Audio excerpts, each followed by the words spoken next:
em nome de Jesus.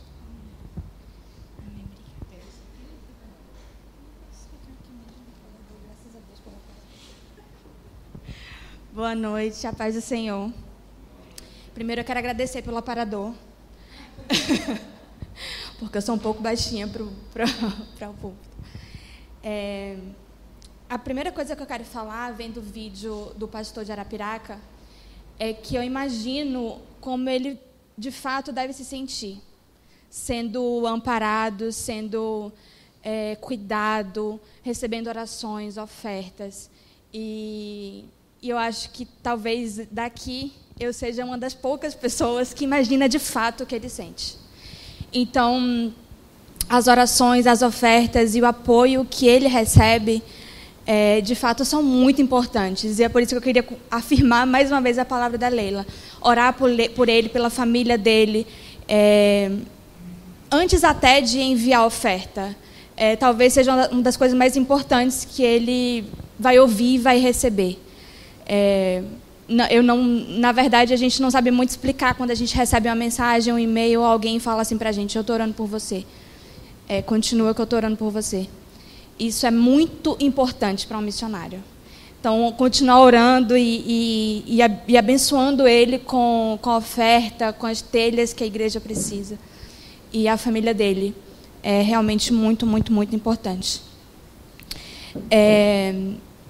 Eu fiquei pensando muito sobre o que falar, sobre o que compartilhar. Deixa eu só tirar aqui. Sobre o que compartilhar, porque é muito a tarefa de pegar o microfone e compartilhar algo é preciso ter muito temor e saber de fato o que a gente vai falar. Porque eu não me esqueço a gente estava num retiro de jovens, foi lá no Peró, e foi o Eli que falou isso, assim, né? O momento da palavra é o momento que a gente tem que, de fato, voltar todo o nosso coração, a nossa mente, a nossa atenção. Porque nós cremos que Deus quer compartilhar alguma coisa com a gente, quer falar alguma coisa para a gente. E é com esse mesmo temor que eu espero também que o Senhor compartilhe comigo aquilo que Ele já tem me falado e continue falando aqui aquilo que Ele deseja falar para a gente. Obrigada. Mais especificamente, desde março, que eu tenho pensado muito sobre o que eu vou falar. Eu vou falar sobre o Evangelho nas cidades.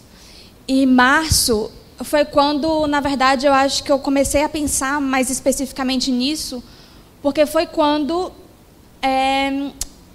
a Marielle morreu tragicamente. Foi assassinada, junto com o motorista que levava ela para os lugares. E eu não falo sobre a Marielle como quem vai falar de alguma coisa relacionada a partidos políticos ou nada disso. Porque esse não foi o pensamento que eu tive quando isso me despertou lá em março, quando ela morreu. Eu fiquei pensando muito sobre a maneira que nós cristãos ocupamos a cidade. Como nós cristãos vivemos a cidade, ou como nós cristãos falamos sobre o amor de Deus quando essas coisas acontecem.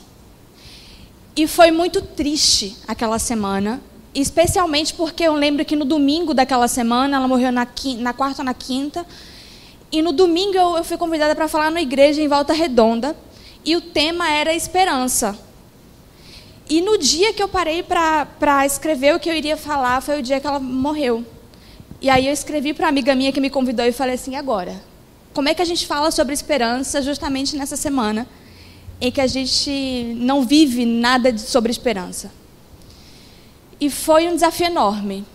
E aí eu comecei a pensar muito sobre essas coisas e fiquei pensando sobre a tarefa de um missionário, mas também sobre a tarefa de um cristão, que é um cristão que vai para a igreja, volta para casa, vai para o trabalho, ou vai para a universidade, para a escola, ou para qualquer lugar.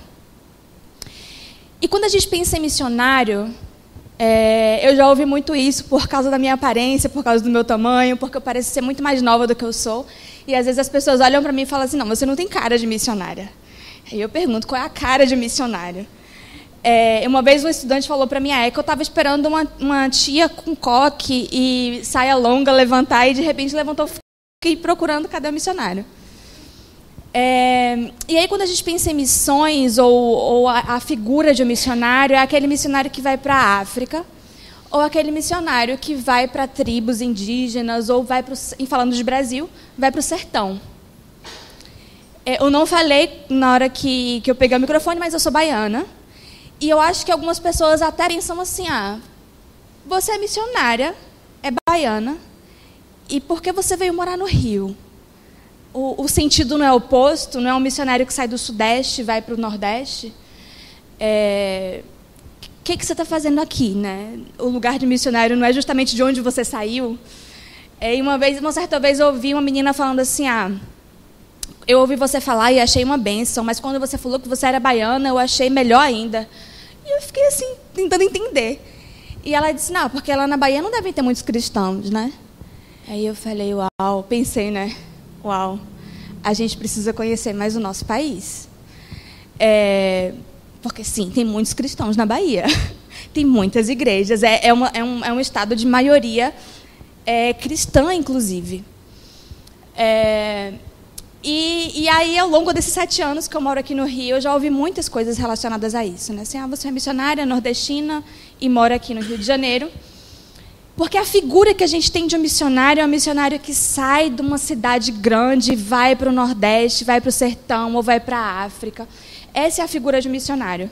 E eu lembro que quando eu fui para a África, foi ano passado, foi em 2017, ano passado, eu brinquei assim, né? Agora eu sou missionária de verdade.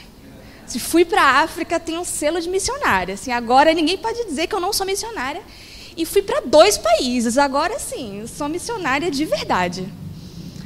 É óbvio que eu falava isso como uma brincadeira, porque eu já me sentia missionária mesmo antes de ir para a África. Mas essa é a figura que a gente tem de missionário. Missionário que sai de uma cidade, vai para uma tribo, ou vai para a África, ou vai para um lugar muito carente.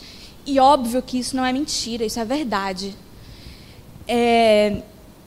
Mas pensando sobre a relação do evangelho com a cidade, a figura de um missionário, e o dado de que 80% da população hoje em dia vive em centros urbanos, e daqui a alguns anos, cerca de 90% da população mundial vai estar vivendo em centros urbanos, faz sentido falar de missões e missionários relacionando com cidades, relacionando com centros urbanos, relacionando com São Paulo, Rio de Janeiro, cidade grande, universidade, escola, trabalho.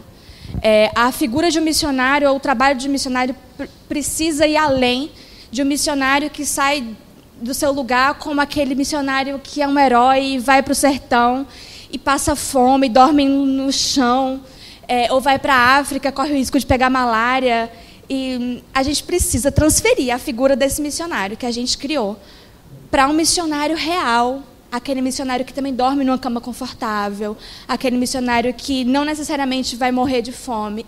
Ele não precisa morrer de fome para ser dito ou para ser validado como missionário. Ele não precisa correr todos os riscos de pegar doença para ser validado como missionário.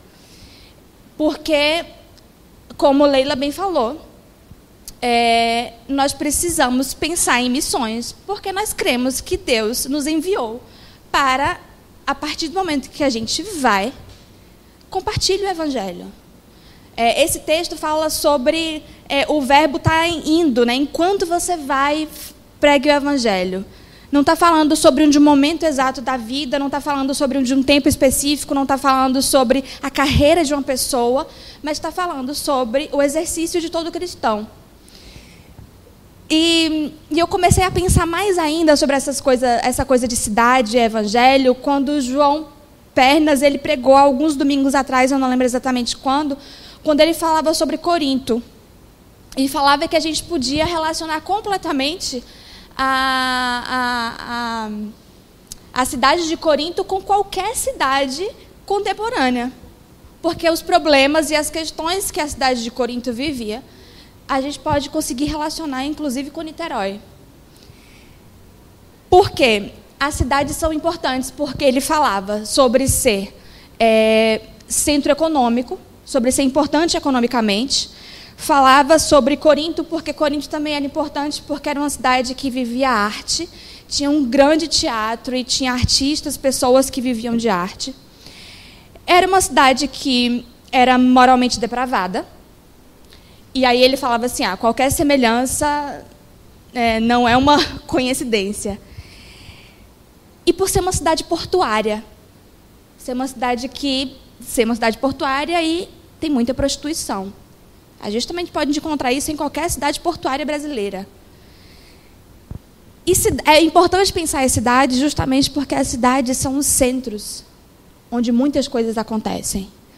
Onde tem pessoas que pensam em arte e que tem um microfone na mão, tem a mídia, tem a televisão, tem a internet. E por terem uma importância tão grande, são pessoas que precisam saber o que falar. A cidade, é importante a gente pensar nas cidades porque a gente tem mania também, como cristãos, às vezes, de demonizar certas coisas, certos espaços, certas manifestações. E como cristãos, a gente precisa entender que a gente pode ocupar qualquer espaço. Nós, muitas vezes, demonizamos aquilo que não foi... que Deus santificou. E aí, por a gente demonizar certas coisas, certas expressões artísticas, inclusive, a gente fala, não, isso aqui não é para cristão. E aí a gente vai se afastando daquelas pessoas, daqueles espaços, e aí a gente vai deixando de ter voz também em alguns lugares. E aí eu fiquei pensando mais uma vez sobre essa coisa de cidade na semana passada, quando a gente viveu a greve dos caminhoneiros. Foi um grupo de pessoas parou o país. Parou o país. E parou o país para serem escutadas, para terem voz, para terem dignidade. E aí, por essas pessoas terem parado o país, a gente ficou sem combustível. A greve começou na quinta, se eu não me engano, na quarta, na quinta. Ou começou a ficar mais intensa. E na terça-feira eu viajei. Falei assim, eu estou correndo risco de, inclusive, nem conseguir viajar. Não consegui nem chegar no aeroporto. E talvez, se eu conseguir chegar no aeroporto, eu nem consegui sair do aeroporto. Porque a gente não tinha combustível. Mas, graças a Deus, fui, voltei, deu tudo certo. Mas começaram a faltar coisas no supermercado. Na quinta-feira eu fui no supermercado comprar simplesmente uma dúzia de ovos e não achei. Porque as pessoas também ficaram enlouquecidas, comprando tudo, achando que o mundo ia acabar naquela semana. E aí a maneira como as manifestações ocorrem também nas redes sociais são muito importantes para a gente pensar na maneira que nós, cristãos, nos manifestamos nessas ocasiões. Eu lembro que eu estava assistindo uma entrevista e aí o caminhoneiro falou assim, não, a gente fez tudo aqui, a mobilização e tudo foi por WhatsApp. Né? Toda a mobilização para a greve foi pelo WhatsApp. E aí a gente convocou a greve. E aí a gente se dá conta da importância hoje em dia que um aplicativo e as redes sociais têm para mobilizações. E aí, mais uma vez, eu fiquei pensando como nós cristãos usamos isso de maneira que a gente propague o Evangelho, mas o Evangelho não de maneira dita como quem quer ganhar alma, mas o Evangelho compartilhado na maneira que a gente luta pela dignidade das pessoas, para que as pessoas tenham voz, tenham alimento, tenham salários justos. E aí eu li 2 entrevistas e eu fiquei pensando muito se eu iria falar esses dados aqui ou não, mas eu decidi falar. 2 entrevistas que eu li na BBC. Eu posso até compartilhar depois no grupo da igreja. Uma das entrevistas falava sobre aquelas fake news, as notícias que são mentirosas, que são espalhadas pela internet. E uma das entrevistas dizia que os grupos de família no WhatsApp são os grupos que são responsáveis pela maior quantidade de notícias mentirosas na internet. Grupos de família. A segunda entrevista que eu li, a segunda matéria que eu li, foi que o segundo grupo de pessoas responsáveis por disseminar fake news são cristãos. Aí a gente pode juntar essas 2 matérias e entender que famílias cristãs são as maiores responsáveis por disseminar mentiras na internet. Eu pensei muito se eu iria falar isso. E óbvio que eu peguei a matéria para saber se de fato era uma notícia confiável, porque eu estava correndo o risco de falar de fake news falando outra notícia mentirosa. Mas é uma matéria da BBC, e inclusive eu posso compartilhar depois para quem quiser. E aí a gente precisa pensar muito bem na maneira com que a gente, nessa era que a gente vive, ocupa as nossas cidades, os espaços que a gente vive, trabalho, universidade, escola ou qualquer outro espaço, internet. Não sei se alguém aqui tem canal no YouTube, mas canal no YouTube ou qualquer outra coisa que você consome notícias. A gente precisa pensar que, como cristãos, a gente precisa começar a pensar nisso. Né? De que maneira a gente propaga notícias? A gente simplesmente propaga tudo que a gente lê sem ao menos verificar de onde vem ou se são notícias corretas. Eu já li muitas vezes que as vidas de algumas pessoas são estragadas por causa de notícias falsas. Pessoas que são relacionadas com crime, estupro ou qualquer coisa nesse sentido e que não é real. E aí, essa semana, inclusive, um menino morreu porque um rapaz morreu porque ele estava sendo relacionado com um crime que ele não cometeu. E ele morreu, assassinado. É nesse tipo de momento que a gente vive que a gente precisa pensar o que significa fazer missões. O que significa, de fato, fazer missões? É simplesmente sair da nossa cidade, ir para uma outra cidade e fazer alguma ação, o que, obviamente, tem um valor enorme, e eu comecei falando disso, mas reduzir missões a isso é um erro terrível. Então, a gente precisa pensar na maneira que a gente vive a nossa cidade. Porque, por exemplo, para a gente assistir o culto na nossa igreja hoje em dia, a gente não precisa sair de casa. A gente pode assistir pela internet. Se eu quero assistir algum show, algum artista que eu gosto, eu também não preciso sair de casa. Eu posso colocar no YouTube a apresentação do DVD de algum artista que eu gosto e assistir o show dele ali. A gente deixou de se deslocar para os lugares. A gente deixou de marcar, às vezes, encontro com amigos, porque a gente também tem a facilidade de conversar por WhatsApp. A gente fala assim, a gente se contenta com isso. E a gente deixou de sair de casa para se encontrar com as pessoas ou para reunir em alguns espaços. E como cristãos, isso é uma realidade muito viva também. Sim. Hoje é muito fácil, inclusive, a gente congregar em nenhuma igreja. Porque se eu tenho um pastor que eu acompanho pela internet e que eu gosto de assistir o culto dessa igreja, eu vou assistir de casa. E isso muda completamente a maneira com que a gente, como eu já falei, ocupa os espaços na cidade, como a gente se encontra, como a gente se mobiliza. Isso muda completamente a maneira com que a gente se relaciona com as pessoas também. E aí eu fiquei pensando, então, o que é ideal? Que tipo de modelo é ideal para a gente pensar sobre cidade? E foi quando eu pensei em 2 exemplos bíblicos para falar sobre a relação de um personagem com a cidade. E o primeiro personagem que eu quero falar é sobre Neemias, da relação de Neemias com Jerusalém. E eu quero que a gente abra lá, ou Miguel ou Luísa vai projetar Neemias capítulo 1, do 1 ao 10.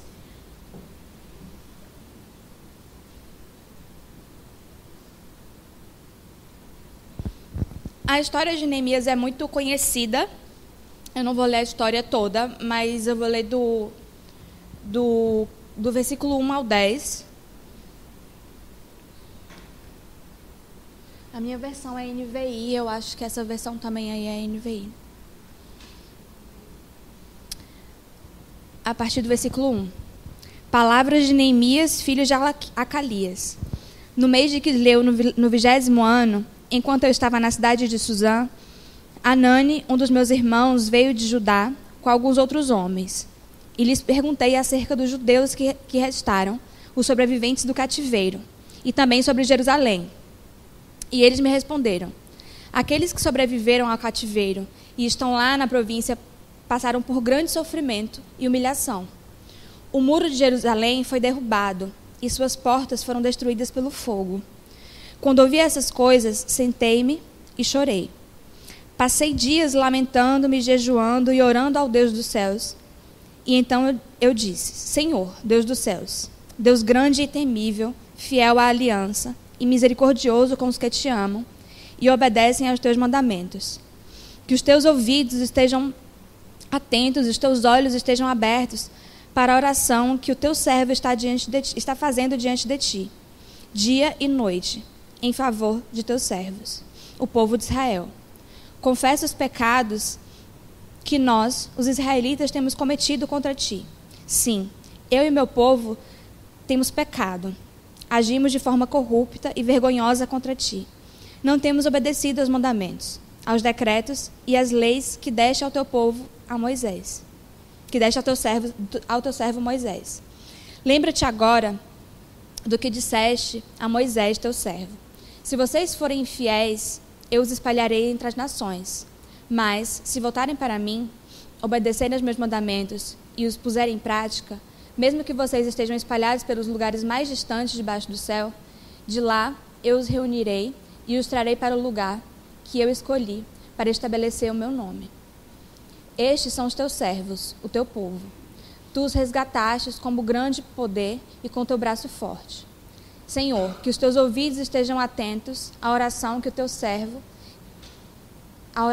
atenda a oração deste teu servo e a oração, minha Bíblia está errada aqui, teve erro de digitação, e a oração dos teus servos que tem prazer em temer o teu nome. Até aí. A história de Neemias é quando ele escuta que a cidade de Jerusalém, os muros de Jerusalém foram derrubados, o povo passava por grande sofrimento. E quando ele ouviu a notícia, o que ele fez? Ele orou, jejuou e escutou. Ele parou um tempo para orar, jejuar e perguntar para Deus qual seria a participação dele no meio disso tudo. Mas antes, talvez, também de perguntar a Deus qual seria a participação dele, ele chorou, ele se lamentou. Ele colocou diante de Deus a tristeza que ele estava sentindo. E ficar um tempo recluso fez com que Neemias também pensasse e analisasse a realidade espiritual, social, econômica e política. Ele sabia que ele tinha que fazer alguma coisa. Ele sabia que ele tinha que, além de meditar sobre tudo isso, sobre os relatos que ele escutou, chorar, jejuar, orar, e o texto diz que ele fez isso dia e noite, que ele fez isso por um tempo. Ele não orou, ouviu o relato e falou assim: agora eu vou sair daqui como um herói e vou resolver essa questão aí. Ele parou, orou, jejuou, escutou o que Deus tinha para falar para ele. E como alguém que teme a Deus, ele chegou para Deus e falou: Deus dos céus, Deus grande e temível, lembra daquilo que o Senhor prometeu para o teu povo.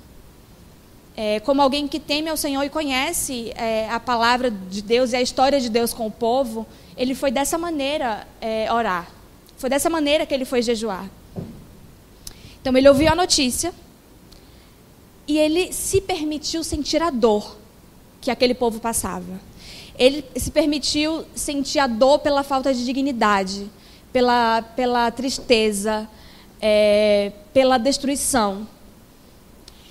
E aí, quando eu estava lendo esse texto, e mais uma vez pensando também nas coisas que a gente escuta e pensando também na história de Marielle, eu fiquei observando e me observando também de que maneira nós cristãos ouvimos e recebemos as notícias das nossas cidades.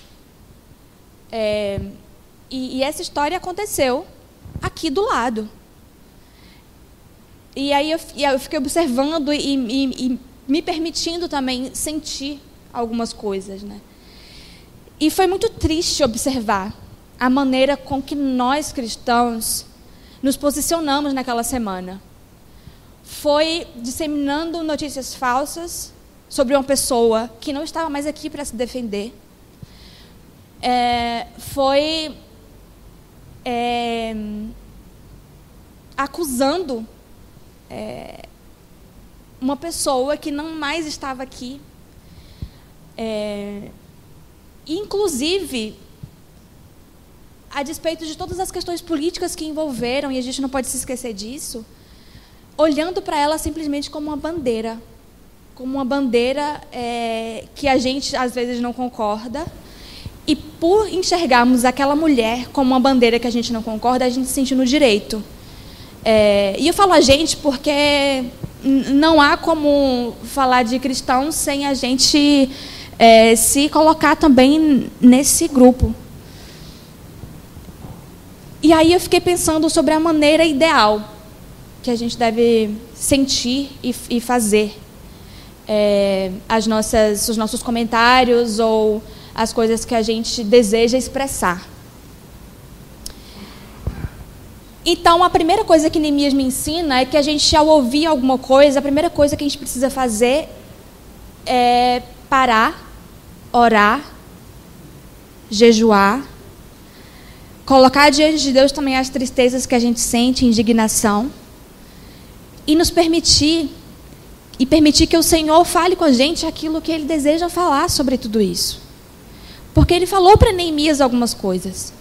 Neemias, quando ele decidiu parar, orar, jejuar, isso gerou algumas coisas, alguns resultados. Um desses resultados é que Deus colocou muita criatividade na cabeça de Neemias, sonhos, planos. Ele era o copeiro do rei e ele falou assim: agora eu preciso, o que eu preciso para executar o plano que Deus colocou no meu coração, de ajudar a reconstruir os muros da cidade? Eu preciso de permissão do rei, eu preciso de material, eu preciso de permissão também para passar por algumas terras, porque eu corro o risco de passar por certas terras e ser atacado. Então, eu preciso de permissão do rei e uma carta também me recomendando isso. Então, ele já foi falar com o rei sabendo o que ele deveria fazer.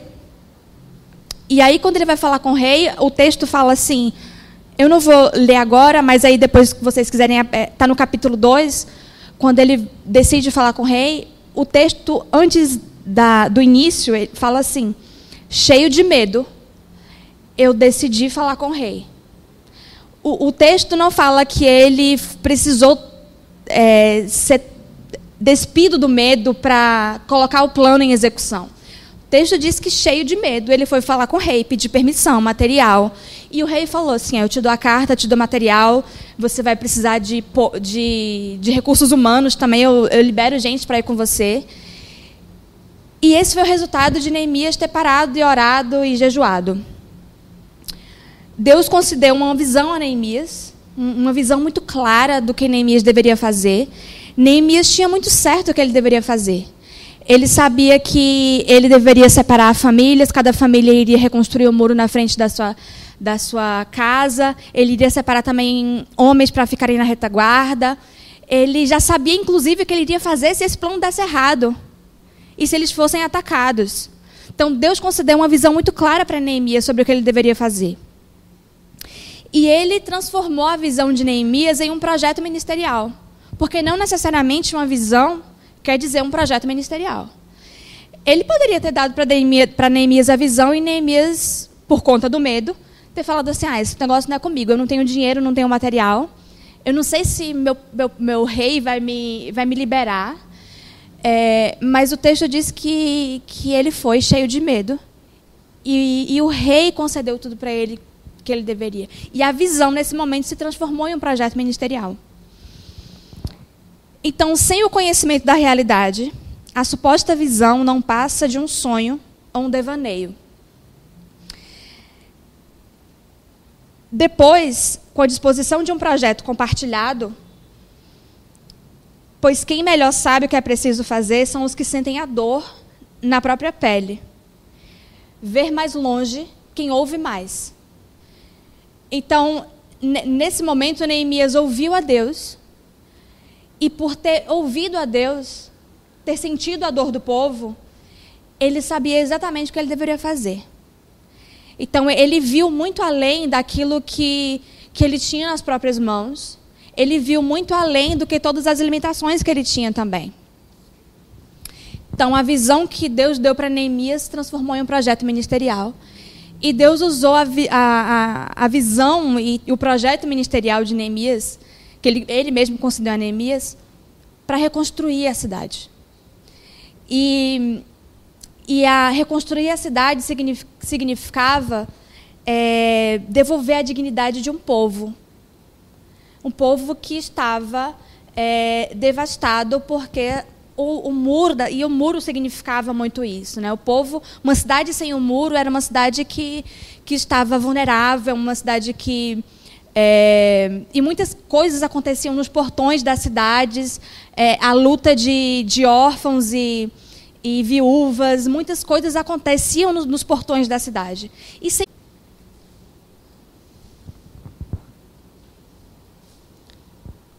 E aí, primeiro eu vou ler até o 20, e aí depois a gente continua lendo nos outros tópicos. 19, a partir do versículo 1. Enquanto Apolo estava em Corinto, Paulo, atravessando as regiões altas, chegou a Éfeso. Ali encontrou alguns discípulos e lhes perguntou: vocês receberam o Espírito Santo quando creram? Eles responderam: não, nem sequer sei o que existe o Espírito Santo. Então, que batismo vocês receberam? Perguntou Paulo. O batismo de João, responderam eles. Disse Paulo: o batismo de João foi um batismo de arrependimento. Ele dizia ao povo que cresce naquele que viria depois dele, isso é, em Jesus. Ouvindo isso, eles foram batizados no nome do Senhor Jesus. Quando Paulo lhes impôs as mãos, veio sobre eles o Espírito Santo, e começaram a falar em línguas e a profetizar. Eram ao todo uns 12 homens. Paulo entrou na sinagoga e ali falou com liberdade durante 3 meses, argumentando convincentemente acerca do reino de Deus. Mas alguns deles se endureceram e se recusaram a crer, e começaram a falar mal do caminho diante da multidão. Paulo, então, afastou-se deles. Tomando consigo os discípulos, passou a ensinar diariamente na escola de Tirano. Isso continuou por cerca de 2 anos, de forma que todos os judeus e os gregos que viviam na província da Ásia ouviram falar da palavra do Senhor. Deus fazia milagres extraordinários por meio de Paulo, de modo que até lenços e aventais que Paulo usava eram levados e colocados sobre os enfermos. Estes eram curados de suas doenças e os espíritos malignos saíam deles. Alguns judeus que andavam expulsando espíritos malignos tentaram invocar o nome do Senhor Jesus sobre os endemoniados, dizendo: em nome de Jesus, a quem Paulo prega, eu lhes ordeno que saiam. Os que estavam fazendo isso eram os 7 filhos de Seva, um dos chefes dos sacerdotes dos judeus. Um dia, o espírito maligno lhes respondeu: Jesus, eu conheço Paulo, eu sei quem é, mas vocês quem são? Então o endemoniado saltou sobre eles e os dominou, espancando-os com tamanha violência que eles fugiram da casa nus e feridos. Quando isso se tornou conhecido de todos os judeus e gregos que viviam em Éfeso, todos eles foram tomados de temor e o nome do Senhor Jesus era engrandecido.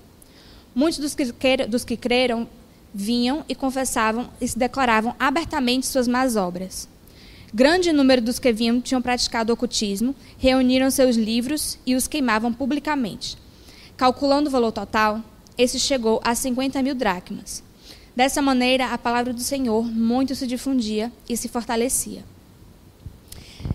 Nesse texto, é um texto que fala sobre avivamento. É um texto que fala sobre o evangelho que produz avivamento. É um texto que fala sobre ensino. No versículo 8, dos 8 ao 10, fala que ele se dedicava ao ensino. E fala que Paulo se dedicou ao ensino por cerca de 2 anos. Então, foi uma coisa contínua. Foi uma coisa insistente, persistente e contínua. Esse texto fala também sobre os milagres e sinais que Deus realizava através de Paulo, lá no versículo 11 e 12. Esse texto fala que as pessoas que ouviam de Jesus, ouviam o evangelho, confessavam seus pecados e se arrependiam. E aí essas pessoas não só se arrependiam e confessavam seus pecados, mas levaram em praça pública seus livros de ocultismo e as coisas relacionadas às religiões pagãs e queimavam ali em público.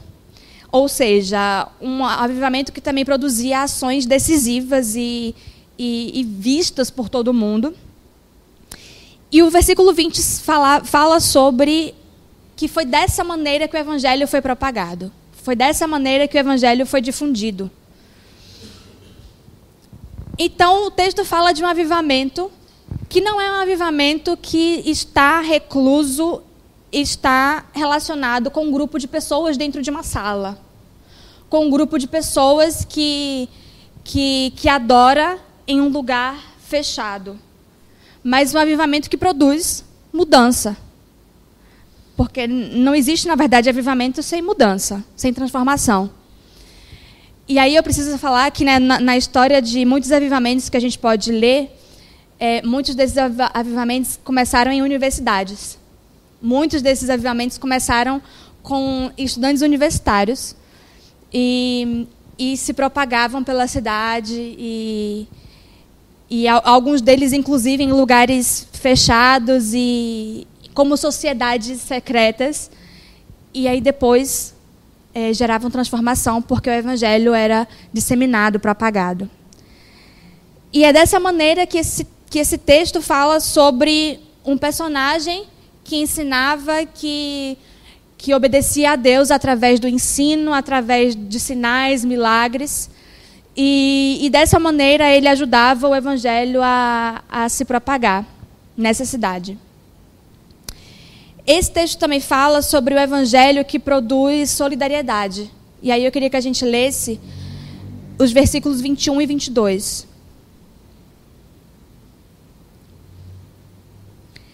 Depois dessas coisas, Paulo decidiu, no Espírito, ir a Jerusalém, passando pela Macedônia e pela Acaia. Ele dizia: depois de haver estado ali, é necessário também que eu vá visitar Roma. Então enviou à Macedônia 2 dos seus auxiliares, Timóteo e Erasto, e permaneceu mais um pouco na província da Ásia. Esses 2 versículos falam sobre a movimentação que Paulo vivia e gerava nas pessoas que ele discipulava, como nesse caso Timóteo e Erasto. E aí, lendo outros textos relacionados, eu vi que Paulo ele ia passando pelas cidades de Macedônia e de Acaia, e aí, enquanto ele passava, ele falava assim: olha, é necessário também que eu leve daqui algumas ofertas, alguns bens materiais, para que eu abençoe o povo de Jerusalém quando eu chegar lá. Porque o povo de Jerusalém foi aquele povo que abençoou vocês com bênçãos espirituais em um tempo. E agora é necessário que a gente também retribua de alguma maneira, contribuindo com bens materiais. Porque agora eles necessitam de bens materiais.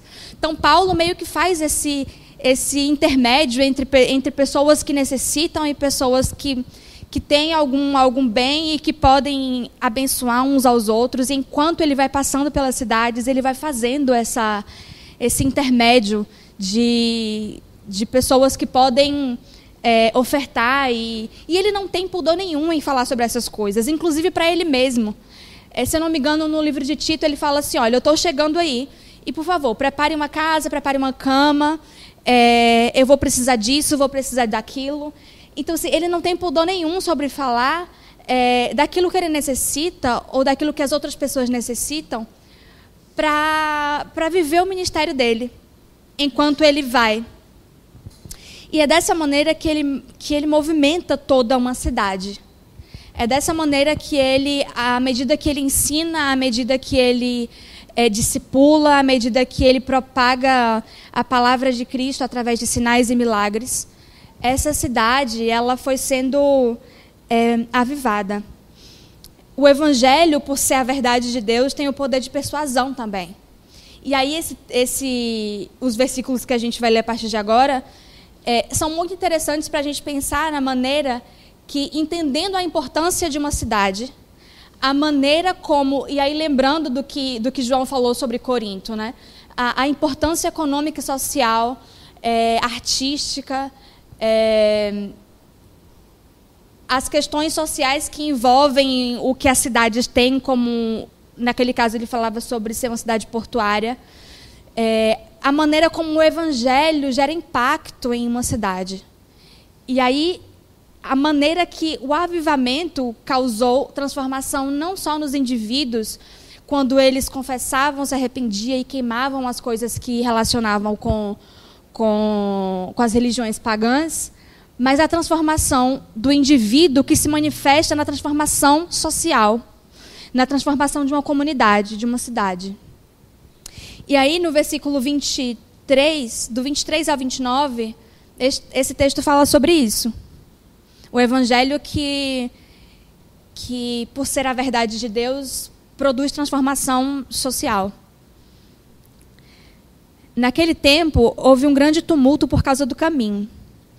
Um ouvires chamado Demétrio, que fazia miniaturas de prata do templo de Ártemis, era que dava muito lucro dos artífices. Reuni-se com os trabalhadores dessa profissão e disse: Senhores, vocês sabem que temos uma boa fonte de lucro nessa atividade. E estão vendo e ouvindo como esse indivíduo, Paulo, está convencendo e desviando grande número de pessoas aqui em Éfeso e em quase toda a província da Ásia. Diz ele que deuses feitos por mãos humanas não são deuses. Não somente há o perigo de nossa profissão perder sua reputação, mas também de o templo da grande deusa Ártemis, ou Artemis, cair em descrédito e de a própria deusa, adorada em toda a província da Ásia e em todo o mundo, ser destruída de sua majestade divina. Ao ouvirem isso, eles ficaram furiosos e começaram a gritar: Grande é Artemis dos Efésios. Em pouco tempo, a cidade toda estava em tumulto. E aí, até aí é suficiente. E aí, esse texto fala de um evangelho que causou tanta transformação que estava colocando em risco, inclusive, a situação econômica da cidade. Porque a cidade vivia, tinha um templo da deusa Artemis e ela era adorada. E por pessoas estarem se convertendo ao evangelho, a majestade dessa deusa estava sendo colocada em xeque ali naquele momento. E logo, por ela ser uma deusa com muita influência nessa região, e muitos ourives fazerem coisas relacionadas à divindade, talvez algumas esculturas, algumas coisas relacionadas à deusa, logo, muitas pessoas estavam deixando de comprar, de adquirir essas coisas. E, por deixarem de adquirir, estava colocando em perigo, né, a profissão e a maneira como a cidade vivia economicamente. E aí, essa situação causou um grande conflito, que a partir desse versículo 29 fala sobre esse conflito. Um grande tumulto e talvez uma grande manifestação. E aí, Paulo já não estava mais lá, mas os discípulos chegaram a escrever para Paulo falando assim, talvez seja necessário que você venha, porque estão falando no seu nome, porque, afinal de contas, foi você que pregou o evangelho para essa gente toda, essas pessoas estão se convertendo, está colocando em a cidade, as profissões, algumas coisas relacionadas à economia da cidade em perigo, talvez seja necessário que você venha. E aí decidiram que Paulo não precisava ir, mas quando uma pessoa, e esse personagem com tanta influência, decide obedecer a Deus e falar com tanta intrepidez sobre o evangelho, sobre o reino de Deus e espalhar isso, sem nenhum pudor e nenhum temor, em uma cidade que tinha como referência uma deusa pagã, é esse tipo de coisa que gera transformação na maneira com que a cidade vive, transformação na economia, na sociedade, na maneira com que as pessoas consumiam as coisas. Não só transformação da mente e do indivíduo, mas transformação social, porque esses indivíduos transformados necessariamente transformam o lugar que estão. Necessariamente transformam a maneira como a cidade vive.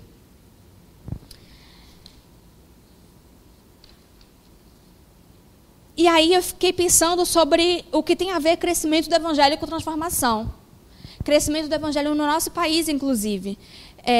A gente pode observar que o evangelho, que as igrejas evangélicas, falando mais especificamente de igrejas, elas têm um crescimento acentuado em algumas cidades, em alguns lugares. Mas não necessariamente o crescimento do evangelho das igrejas evangélicas, tem gerado transformação. Não necessariamente o crescimento do número de evangélicos causa transformação social. Um exemplo muito claro disso é que uma das cidades com maior índice de igrejas evangélicas no Brasil também é uma das cidades mais violentas do nosso país, que é São Gonçalo. E não necessariamente a quantidade de igrejas por metro quadrado evangélicos quer dizer que é uma cidade que é livre de violência, de tráfico ou de qualquer coisa relacionada a isso. E aí eu fiquei pensando sobre qual é a aparência de uma cidade cujo Deus é o Senhor. Qual é a aparência de uma nação cujo Deus é o Senhor? O que significa necessariamente ter crescimento do número de evangélicos e de igrejas evangélicas com transformação social? Esses dois exemplos que a gente viu em Neemias e Paulo necessariamente quis dizer transformação. Necessariamente quis dizer gente transformada gera lugar transformado. Mente transformada gera dignidade. Gente transformada gera religiões pagãs em extinção. Gente transformada pelo Evangelho necessariamente quer dizer emprego, quer dizer justiça, quer dizer gente vivendo com dignidade. E aí, eu fiquei pensando se a gente tem algum exemplo disso atualmente. Se a gente tem algum exemplo de gente transformada que gera cidade transformada. Conversões de mente e de coração que necessariamente gera transformação social. E aí eu vi um vídeo, na verdade eu ia trazer esse vídeo, mas a qualidade dele estava muito baixa e era um vídeo longo, e não fazia sentido eu mostrar uma parte. Que é de uma cidade na Guatemala, uma cidade que se chama Almolonga. Eu posso compartilhar também esse vídeo depois. Era uma cidade que vivia em extrema pobreza, miséria, pelo alcoolismo, porque a maioria dos homens viviam em uma situação de alcoolismo, de miséria. Existia um ídolo, que eu não lembro agora o nome, mas era um ídolo de madeira e as pessoas adoravam ele. E existia muita violência, muito tráfico. As mulheres sofriam muita violência dos seus maridos por causa do alcoolismo. E era essa a realidade dessa cidade na Guatemala. E aí um pastor chamado Mariano, ele já era filho de pastor, e aí, observando a realidade da cidade dele, ele falou, a gente tem que fazer alguma coisa para mudar isso. E aí ele disse que o primeiro passo foi dedicar um tempo, junto com os cristãos da igreja dele, em oração e jejum. E eles começaram a fazer isso sistematicamente. E convocar oração e jejum e vigílias de maneira periódica. Depois de um tempo, eles começaram a observar o crescimento da igreja, começaram a observar que existia um movimento de avivamento e um crescimento da população cristã daquela cidade. E aí, o que aconteceu é que a transformação e o crescimento dos cristãos naquela cidade começaram a gerar necessariamente uma transformação social. E hoje é uma cidade de maioria cristã, é uma cidade que é considerada a cidade mais limpa da Guatemala, é a cidade onde existiam 34 cadeias. Hoje em dia não existe mais nenhuma cadeia, porque não existem presos para serem colocados nas cadeias. A agricultura da cidade mudou completamente, e aí um grupo de pesquisadores americanos foram para lá para entender por que tinha acontecido para a agricultura mudar tanto, e eles começaram a exportar também vegetais para México, El Salvador e outros países. É uma cidade de 19 mil habitantes, então é uma cidade pequena. E a cidade mudou. A cidade mudou. E aí tem uma frase do pastor que ele fala assim, isso que a gente pode chamar de avivamento. Isso que é avivamento. Transformação da comunidade. E ele usa exatamente essa expressão, transformação da comunidade. Então, e aí eu pensei que talvez essa seja a aparência de uma cidade cujo Deus é o Senhor. Onde pessoas transformadas necessariamente quer dizer cidade transformada. Gente transformada que transforma o lugar onde está inserido. E aí eu também fiquei pensando como seria se a gente pudesse viver numa cidade onde a gente pode dizer que Jesus Cristo é o Senhor. Qual seria a aparência de Niterói se a gente pudesse dizer que Niterói é uma cidade onde Jesus é o Senhor? O que mudaria em Niterói? O que mudaria no Rio? O que mudaria em Salvador, que é a cidade de onde eu sou? O que mudaria na nossa cidade se a gente falasse que essa cidade é uma cidade onde Jesus Cristo reina? Qual seria a aparência dessa cidade? E é óbvio que eu não tenho uma resposta para dar. Mas talvez seja uma cidade onde personagens como Paulo e Neemias causam um alvoroço tamanho que há transformação. Há gente que tem emprego. Há pessoas que pegam aquilo tudo que já não mais pertence à vida pagã, mundana, e jogam no fogo. Fala assim, agora eu sirvo a Jesus Cristo. Eu tenho uma prima que é missionária também, e ela é um casal de primos, eles moram na Índia. Ela, com a desculpa de fazer missões, ela faz um doutorado em antropologia na Índia. E aí ela discipula meninas cristãs na universidade. E aí ela estava falando uma história esses dias, eu acho até que eu já compartilhei aqui para algumas pessoas essa história. Ela estava evangelizando uma menina há muito tempo, ali, compartilhando o evangelho com aquela menina há muito tempo. E aí a menina servia a um Deus que tinha uma pulseirinha assim, e aquela pulseirinha era como se fosse um amuleto, né? E alguma coisa que falava assim, essa menina serve a tal Deus. E aí, quando a minha prima compartilhou o evangelho com ela, e ela aceitou Jesus naquele dia, foi um dia específico que ela falou assim, agora eu entendi, agora eu aceito Jesus. Ela pegou aquela pulseirinha e ela arrancou do braço na mesma hora. E aí, foi como se ela dissesse, eu deixo a vida que eu tinha e agora eu sirvo a outro Deus. Não esse Deus que eu preciso colocar uma pulseira no meu braço para validar que eu sirvo a Ele.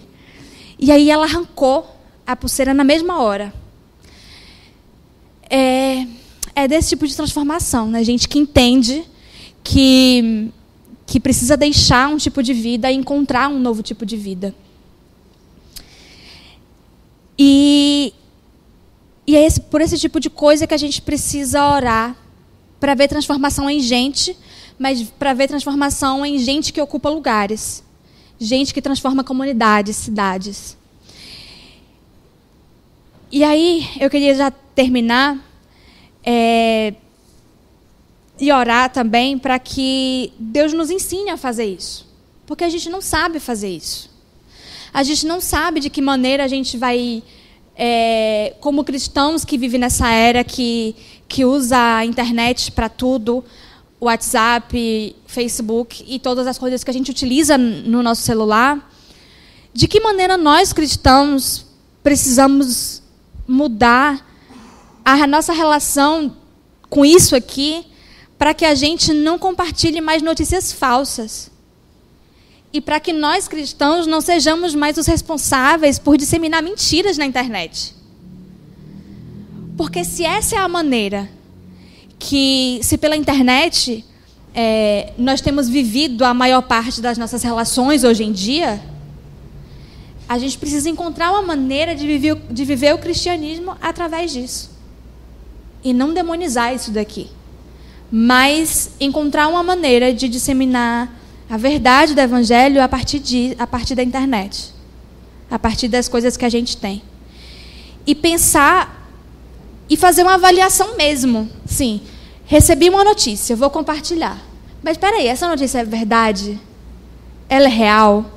Eu vou estar ajudando a falar sobre alguém, uma mentira sobre alguém, talvez estragando a vida de alguém, ajudando a estragar a vida de alguém.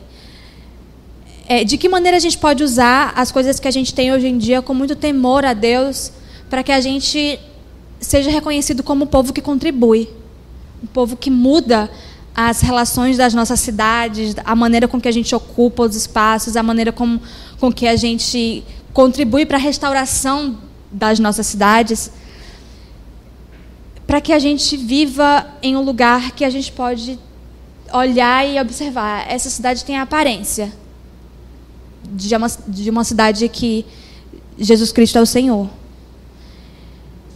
É um desafio enorme. E para isso a gente não precisa nem sair das nossas cidades. Para isso a gente não precisa nem ser validado como missionário que vai para o Nordeste ou para a África.